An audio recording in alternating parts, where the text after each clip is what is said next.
مرحبا.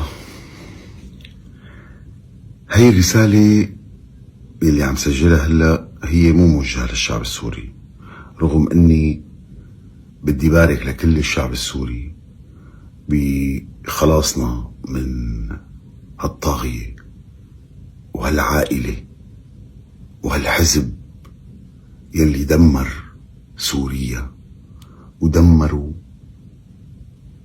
كل ناس سوريا. هاي الرسالة موجهة لبشار الأسد شخصيا، وأنا بعرف إنه هو بيتابع فيسبوك وإنترنت وإلا ما تصلوا هالرسالة، وبترجاكم قد ما بتقدروا شيروها مشان إلا ما تصلوا. بدي أقول لك إنك أنت أقذر شخص وأوضع شخص وأندل شخص عرفه التاريخ. عبر كل قراءاتي لكل الناس اللي خانوا بلدهم، أنا ما شفت ولا قريت ولا سمعت عن أوسخ من هيك. أنت كل القذارة بالعالم يمكن بتطلع أقذر منها. وبدي وجه لك رسالة وقل لك إنه الأفضل إنك تنتحر بهالفترة إذا كنت شجاع وبشك إنك تقدر تنتحر، لأنك أجبر من إنك ترتكب هيك فعل، لأنه الانتحار بده شجاعة. طبعا مو الانتحار تبع محمود الزعبي اللي انتو قتلتوه، يلي انتو قتلتوه يا كلاب يا وسخين. الانتحار تبع الشجعان، وهي شغلة يمكن بحياتك ما رح تشوفها. أنا رح أقول لك شغلة، لا التاريخ رح يسامحك ولا الناس رح تسامحك ولا حدا بالعالم رح يسامحك. وبتمنى من أولادك حتى إذا عم بيشوفوا هي القصة وهذا الفيديو إنه يكون عندهم الشجاعة والجرأة إنهم يتبروا منك ويبزقوا عليك. أنت شخص مكانك المبأ. أنت مالك مكان الحقيقة، أنت مالك مكان. أنت شخص ممكن تتحول مبولة للعالم. ايه مبولة، يعني تقعد والناس يروحوا ويجوا ويبولوا عليك. هذا أقل ما يمكن أن يفعل لعقابك. لك يخرب بيتك ما أندلك، لك يخرب بيتك ما أوسخك، لك إذا عيلتك خليت فيها. ما بدي أحكي عن طائفتك، عن هالناس الدرويش يلي دعست على راسهم كل الوقت، هالعلويين الدرويش يلي أنا أمي منهم.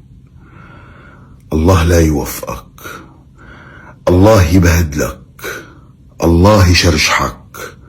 والله إن الموت قليل عليك. أنت ما لازم تموت هلأ، ما لازم تموت هلأ أبدا. أنت لازم تندعس وتضل عم تندعس وتضل عم تندعس إلى آخر العمر، لأنه ما لازم تموت. أنت عقابك في هذه الحياة سيكون من دعاوي الأمهات يلي روحت لها أولادها، من دعاوي الزوجات يلي روحت لها أزواجها، من دعاوي طائفتك يلي مسحت فيها الأرض. يا وضيع، يا حقير، يا ندل. الله لا يوفقك، الله لا يوفقك، الله لا يوفقك.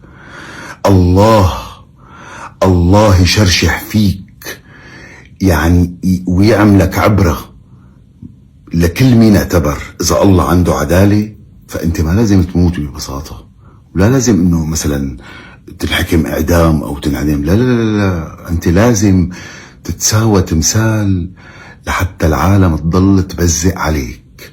أنت لازم تنصلب وتتعلق وتتخوزق، ويضلوا الناس رايحين جايين عم يتفرجوا عليك وانت مصلوب، لانك اوسخ رجل بالعالم. نفكر ال200 طن ذهب يلي سرقتهم وال200 مليون دولار يلي طلعوا معك رح ينقذوك. نفكر انه اذا اعطيتهم لبوتين رح يحميك. والله بوتين اول واحد رح يسلمك يا كلب، يا وضيع، يا وسخ. والله العظيم رح ساويها شغلتي. اني دور عليك ولاقيك، ووصل للعالم وين انت، وخلي العالم تاخد تارة منك. انت ما لازم تتعاقب عقاب طبيعي، لا لا لا لا لا. انت ما بيحق لك تفكر بلجوء انساني ولا لجوء سياسي ولا شيء. بس خليك ناطر، خليك ناطر. يلي جاييك وسخ كتير، والله العظيم وسخ كتير، وأقولها وبالفم الملآن. الله يلعنك ويلعن أبوك من قبلك، ويلعن هذا الحزب الكلب يلي دمر أهم بلدين بالمنطقة يلي هن سوريا والعراق.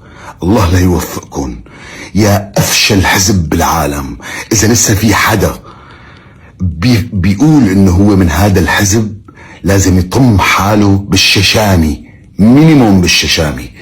حزب صار له 60 سنة بالحكم، دمر أهم بلد بالمنطقة، خلاها على الأرض، خلانا نقول يا محلى إسرائيل قدامك يا كلب، يا محلى إسرائيل قدامك يا وسخ، يا عيب الشوم.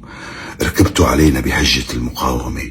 هذا الجيش اللي تدمر بعد يومين من رحيلك، هذا الجيش نحن دافعين حقه من دمنا كل الوقت، كل الميزانيات للجيش وللدفاع وللمقاومة وللقضية. لك يلعن أبوك على أبو هالقضية، لك كرهتنا القضية، ولك كرهتنا المقاومة، ولك ما عاد بدنا. لك انتو ناس وضيعين، وضيعين صغار صغار صغار. إلا ما توصلك هاي الرسالة، إلا ما توصلك.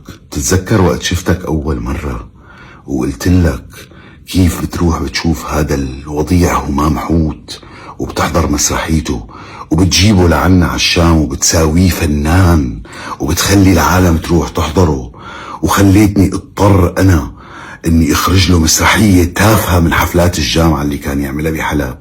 قام راح هو اول واحد خوزقك يا وضيع، يا تافه، يا لطيف. شو عندي حقد عليك، وليكو راجع منتصر الفنان الكبير همام حوت. الله لا يوفقك، الله لا يوفقك. ما بكفي ما يوفقك، الله يبهدلك، الله يشرشحك، الله ينتقم منك. إذا في عدالة إلهية والله أنت ما لازم تموت هلأ، لاحق لاحق رح تنزل كما يجب، لأنه دعوات العالم عليك كتير تقيلة، وما في أصعب من دعوة المظلوم. وتذكر، ولو أولادك فيهم رجولة بس بشك طبعا، لازم يتبروا منك ولازم يبزقوا عليك وهن بروسيا ويقولوا نحن هذا الشخص ما بيمثلنا لأنه حرام، لساتهم صغار يمكن ما لهم ذنب. انت ومرتك هالوضيعة اللي فكرناها فهمانة طلعت وحدة سايكو. ولسه بدي احكي حكي كتير، ما خلص الحكي، لأنه ملفاتك كلها عندي وكلها قادمة، كلها قادمة مع الأيام.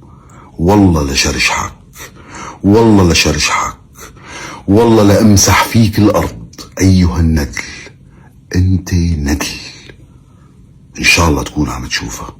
أرجوكم أرجوكم شيروا قد ما بتقدروا، إلا ما تصلوا إلا ما يشوفها. شغلتي رح ساويها، إني لاقيك وإني وصل العالم لك.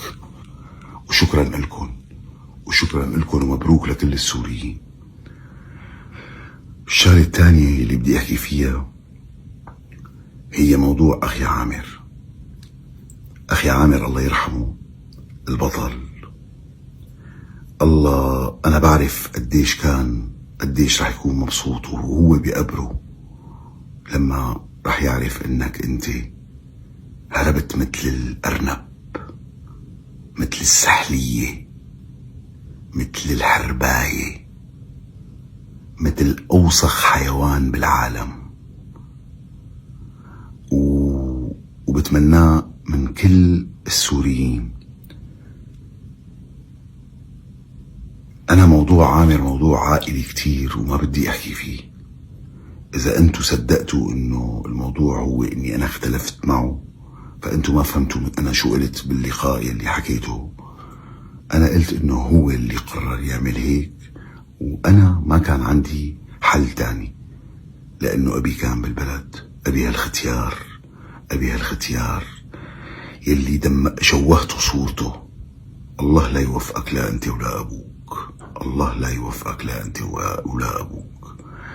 ما بعرف أنا شو عم بحكي، يمكن أنا انفعالي كتير، سامحوني رجاء، بس لسه عندي حكي كتير، وراح أحكي والقادم أعظم. شكرا لكم، وشكرا لأنكم سمعتوني. يمكن طويل هذا الفيديو، بس بتمنى تشيروا قد ما بتقدروا. شكرا لكم، وتحيا سوريا حرة مستقلة. شكرا لكم.